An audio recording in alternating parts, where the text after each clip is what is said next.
ପ୍ରଥମ ପଞ୍ଚବାର୍ଷିକ ଯୋଜନା 1951ରୁ 1956 ମସିହା ମଧ୍ୟରେ ରହିଥିଲା। ଏହି ଯୋଜନାରେ ଭାରତରେ ଆର୍ଥିକ ବିକାଶକୁ ଗୁରୁତ୍ୱ ଦିଆଯାଇଥିଲା। ଏହାକୁ ପ୍ରଥମ ଭାରତୀୟ ପ୍ରଧାନମନ୍ତ୍ରୀ ଜବାହରଲାଲ ନେହେରୁ ଭାରତର ସଂସଦରେ ଉପସ୍ଥାପନ କରିଥିଲେ। ଜଣେ ଯୁବ ଅର୍ଥନୀତିଜ୍ଞ କେ.ଏନ୍. ରାଜ ଯୁକ୍ତି ଦେଇଥିଲେ ଯେ ଭାରତକୁ ପ୍ରଥମ 2 ଦଶନ୍ଧି ପାଇଁ ଧୀର ଗତିରେ ଗତି କରିବା ଉଚିତ। ଏହା ମୁଖ୍ୟତଃ କୃଷି କ୍ଷେତ୍ରକୁ ଏବଂ ଜଳସେଚନକୁ ଧ୍ୟାନରେ ରଖି କରାଯାଇଥିଲା। ଭାକ୍ରା ନଙ୍ଗଲ ନଦୀବନ୍ଧ ଯୋଜନା ଏହି ଯୋଜନା ଅନ୍ତର୍ଗତ ଥିଲା।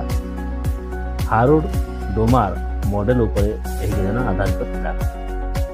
1956 ମସିହା ଶେଷ ସୁଦ୍ଧା 5ଟି ଭାରତୀୟ ପ୍ରଯୁକ୍ତି ବିଦ୍ୟା ପ୍ରତିଷ୍ଠାନ ପ୍ରତିଷ୍ଠିତ ହୋଇଥିଲା।